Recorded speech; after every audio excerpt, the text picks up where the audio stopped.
से गाँ दाण्डरे जेतेबेले प्रथमे ताकू देखिली सेतेबेले मोर मन हैला जेमिति से गोटे कवितार चरित्र। ताठारु अधिक आकर्षणीय थिला तार से गोलापी रंगर साइकेलटी। मो रास्ता कड़रे चा दुकान रे बसी अपेक्षा करि थाए। अपराह्नर से सुनेली आलुरे गोलापी साइकेलटी भी झिलमिल हो जाऊ थाए। ता उपरे से प्रिया धला कुर्ती खोला केश ओठरे से छोटो मिठा हसटी। गोलापी साइकेलटी तार परिचय पालटि जाइथिला। से केबे हेले हॉर्न मारु नथिला बरम धीर पवन परी नीरवतारे चली जाउथला। मो ना अर्णव। दिने तार साइकेलटी रास्ता उपरे खराब हो गला। मु साहाय्य करबा को आगे आसिली। मु कहिली कि साइकेलटा खराब हो गला परी लागुची, मु टिके देखि देबी कि? प्रिया सामान्य हसी कहले कि धन्यवाद, एई गोलापी साइकेलटा केबे केबे मते हैरान करे।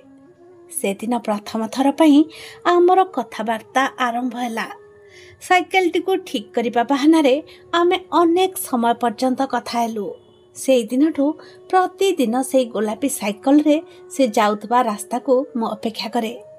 किछि दिन परे से गोलापी साइकेलटी आम दुहिंक प्रेमर साक्षी पालटि गला।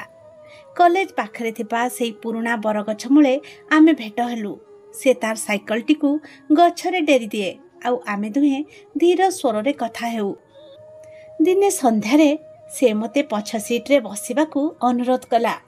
तार गोलापी साइकल रे मु प्रथम थर पई जीवनर सबुठारु सुंदर यात्रा आरंभ कली।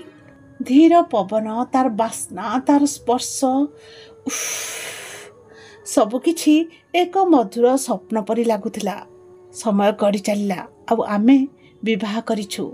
आमर से पुराना गोलापी साइकेलटा आज भी आम घरर अगणारे अछि।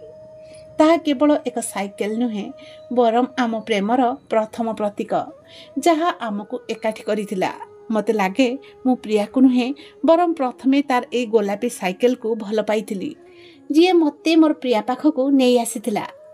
आपण ए गोलापी साइकेल विषय कौन कहबाकू चाहती कमेंट करी निश्चय जणैबे।